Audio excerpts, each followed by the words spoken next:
I am so proud to be standing right here in Keansburg looking at all of my friends. I could name them all. Thank you. Thank you.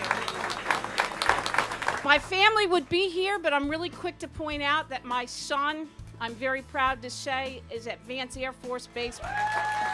He's a fighter pilot. Thank you, Monmouth County School System. I'm also proud to say that my other son knows not to be in New Hampshire in the wintertime, so he is in New Zealand on a school outing, he claims, and he would be here otherwise. And then my third son, if he's not in class right now, he is really going to have his head handed to him. He's my 16-year-old. But I really wanted to point out before we got started, my brother-in-law, Pat Guadagno. Where are you, Pat? Where are you, Pat? Over here.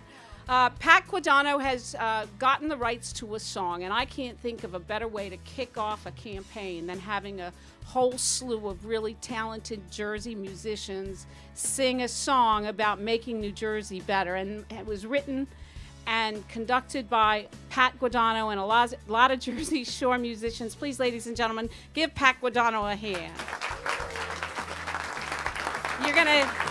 You heard a little bit of the song on the way in. You'll hear a lot of the song on the way out, and you will see the connection as we finish talking together here today. I asked Leo to come today because we are standing in his second restaurant, and as he said, his story really does sum up why I am so proud to have served as your lieutenant governor for all of these years. Together, we've gotten things done. I bet you I could ask all of you to raise your hand, and most of you, except for the reporters, actually most of the reporters too, would have my cell phone number right now. And that's the kind of politician, public servant I am. I'm not talking about campaign platitudes or empty promises. I'm talking about things that help the people of the state of New Jersey, things that really matter. I'm talking about connecting with the working families of this state. That's what I've been doing for the last 7 years, and I am so very proud of my record. And I'm so very proud to stand behind principles of smaller government and responsive government. As Leo said, I do tell people, you pay for my cell phone, you should have access to my cell phone. We've made progress. We've made a lot of advances, but we can do better. We are still the most taxed state in the nation. That's simply unacceptable. We can do better. We lead the nation in pension debt, almost or well over, depending on who you talk to, $100 billion. We can do better. We have the highest foreclosure rate in the country, and tonight there are actually children in New Jersey who will go to bed hungry. We must do better. The Democrats' go-to solution for all of these problems is raising taxes and kicking the can down the street. It hasn't worked before, and it will not work this time either. I never saw a tax that created a job in the state of New Jersey.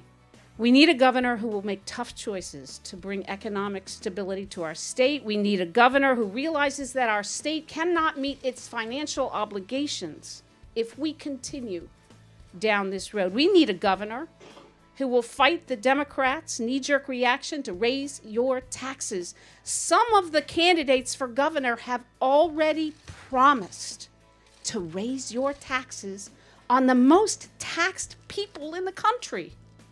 We can do better. Now, what you may not have understood when Leo spoke in Spanish a minute ago was, he said, we are doing better. New Jersey is better than before. But he also said, we can do more, and we will.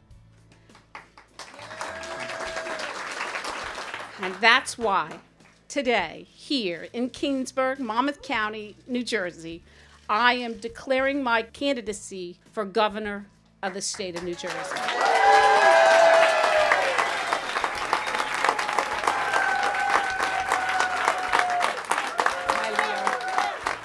Now, a little bit about me. because apparently some of you don't know enough about me. So I'm going to tell you a little bit about me. I spent most of my childhood moving around from town to town, school to school, state to state. My family moved 12 times in 20 years. Do the math. That's because my father was bouncing around from job to job. In my high school years, we lived in a town right outside of Flint, Michigan. Yes, that Flint, Michigan. The automobile industry was on a decline. Jobs were moving outside of this country. Most of the people in Michigan, 2 out of 3, were out of a job, including my dad. A fiercely proud Irishman, he was too embarrassed to tell his 5 children that he was out of a job. At age 14, I learned my father had lost his job from a high school classmate.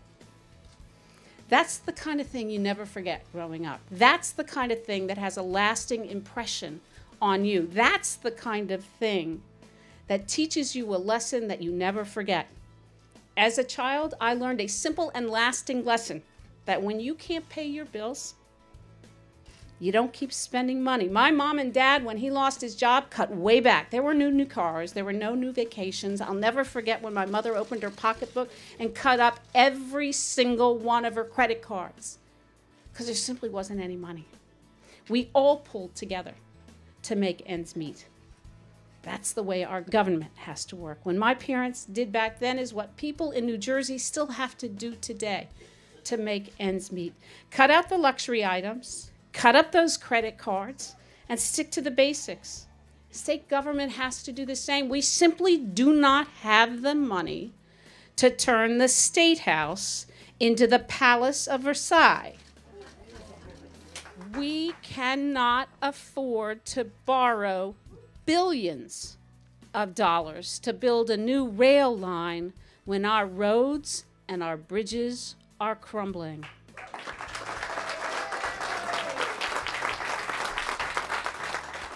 We need to cut out those luxury items. We need to stick to the basics. You do that every day, and so should your government.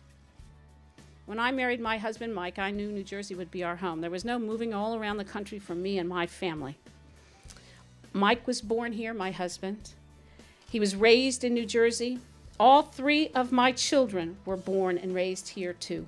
They are New Jersey, and I am fiercely, fiercely proud of that. You can clap.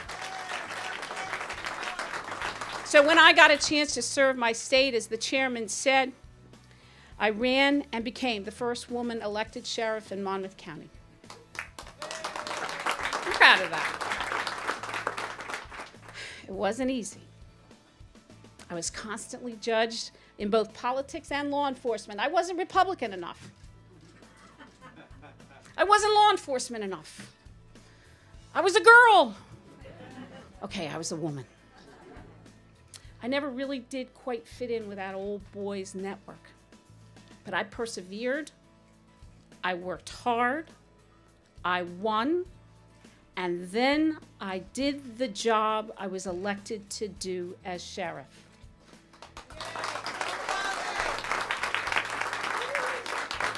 Since arriving in Trenton, I've been the state's leader in fighting for jobs. When I started, we were virtually dead last in economic success. You've heard the numbers before. In the year we were elected, we lost 117,000 private sector jobs out of the state of New Jersey. That's almost one in every 10 working men and women were out of a job. New Jersey's men and women needed results. They needed jobs to help their families. Because of the way I grew up, I knew how they felt and the challenges that they faced. To me, my job as lieutenant governor was personal. I was tough-minded about job-killing red tape. We've cut about 4,000 pages of unnecessary regulations. As you all know, I give my cell phone number out to everyone because I believe you should have access to the elected public officials that you put here. I was creative in promoting our economic growth, and at no cost to the taxpayers I established a nonprofit, a startup company to bring jobs to New Jersey. I fought to save, open, or grow businesses like Leo's, businesses like Subaru, small and large. I fought to keep them here to have them grow here or to have them come here. The unemployment needle moved from 10% to 5%. 278,000 private sector jobs in the last 7 years. We created more jobs in 2015 than we did in the last decade. In 2016, we finally earned back all of the jobs we had lost in the Great Recession. That's a good number. But even a better number and a more hopeful number is the 100,000.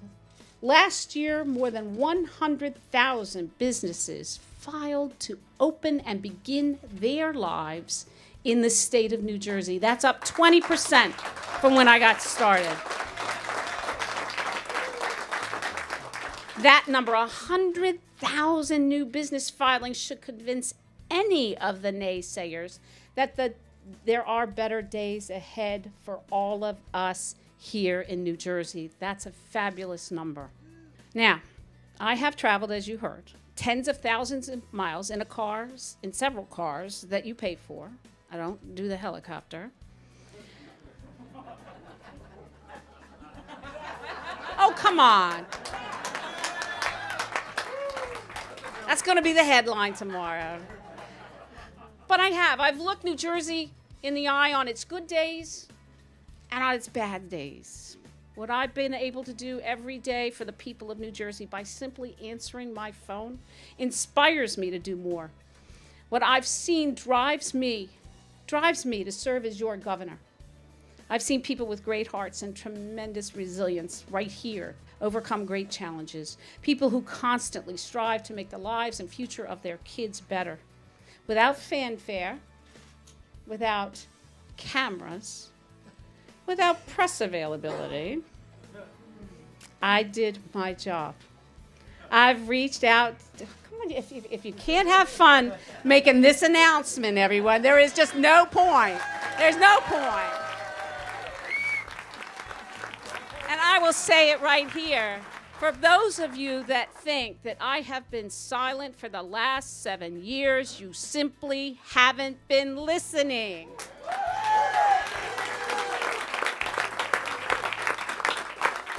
I've done my job. I've reached out to hundreds, if not thousands, of businesses like Leo's. I've fought for businesses to move here and stay here and grow here. I haven't won every fight, but my God, I was in every fight. The harsh reality of my father's experience in my life growing up taught me the value of a good and stable life, not just to a family, but to an entire community. When we have jobs, we have a growing economy, we have more revenue to do the things that we really want to do. But we have to have those jobs first. I've answered hundreds of thousands of calls from the people of New Jersey, helping people, real people, in a time of need. And I've had the great satisfaction of making government work for the people who pay for that cell phone. As Lieutenant Governor, I haven't used my cell phone to take calls from power brokers asking for favors in transactional activities. Instead, I've answered hundreds of calls from people of New Jersey, helping people, real people in a time of need, like Leo. I've had the real satisfaction of working for the people. From a call from the woman who owned a hair salon who couldn't open her business because she couldn't get the power company on the line, to the call 6 a.m. on a Sunday morning from a woman who was standing in an emergency room, having seen her son revived after an overdose, who couldn't find a bed. I've visited with thousands of people devastated by natural disasters: Sandy, Jonas, Irene, derechos, microbursts, snowstorms. I've shed tears with them and, quite frankly, with my neighbors over the inexplicable loss from these natural disasters. I can see and feel their determination to rebuild and put their lives back together here in New Jersey. I knew they would stay and rebuild because, as the poet once said, all that lies behind them and all that lies ahead of them was inconsequential compared to what was inside of them. So we can do more. We can do better. Standing here in Keensburg, just blocks from the heart of where Sandy hit us the hardest, we have more to do, and we can and will do better. Over the years, I've had the honor and privilege of welcoming home our airmen, our sailors, our Marines, our soldiers, our warriors. I've also had the heartbreaking duty of attending the burials of those in law enforcement and in the military who have paid the ultimate sacrifice for their state and for their country. I've also seen the goodness that lies in the heart of so many of you, those who are more concerned about their neighbors and whether they have food on the table and a roof over their heads than their own well-being. And many of you, quite frankly, are in this room as I look around right now. The skeptics argue that our best days are behind us, that we've forever lost our way.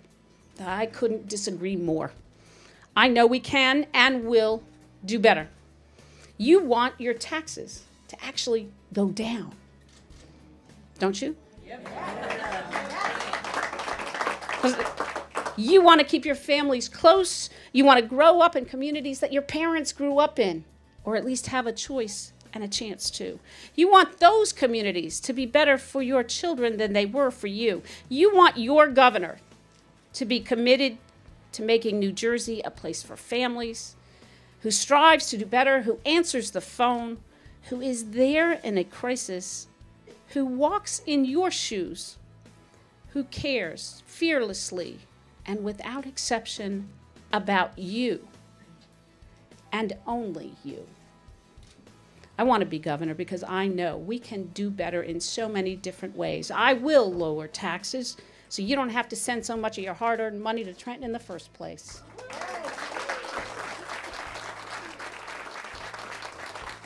I will fund our schools in a fair and equitable way, and we will do it now. Our children can't wait.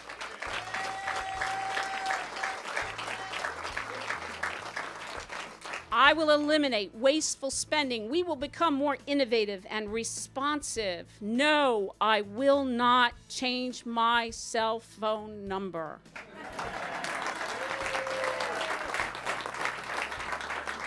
We must continue to attack the heroin epidemic that's infecting our homes, our families, our communities. We have to save our families and, quite frankly, our children from a horrible death. And above all, and probably including all, we need to make New Jersey more affordable again for everyone, working families and middle-class families alike.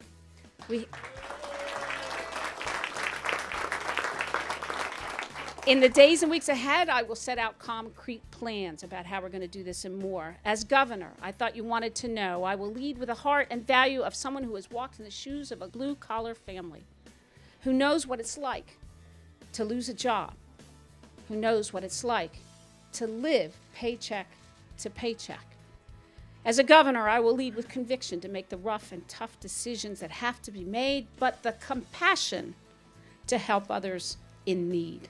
As governor, I will lead by bringing people together, all people together, to implement the best possible ideas, no matter where they come from, that's best for all of the people of New Jersey.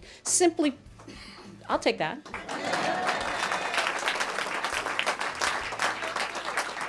Simply put, I will make New Jersey better.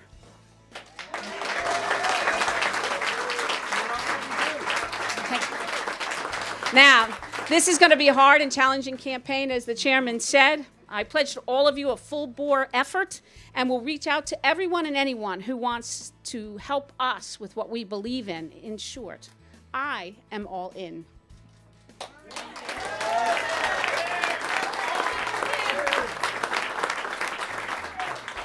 It will be a relentless campaign to show that blue-collar values matter, that results matter, that a record matters, but more importantly, that all of you matter, and getting the job done matters. I ask all of you to join me because I know that New Jersey can be better. Thank you. God bless you. And God bless the state of New Jersey. Thank you.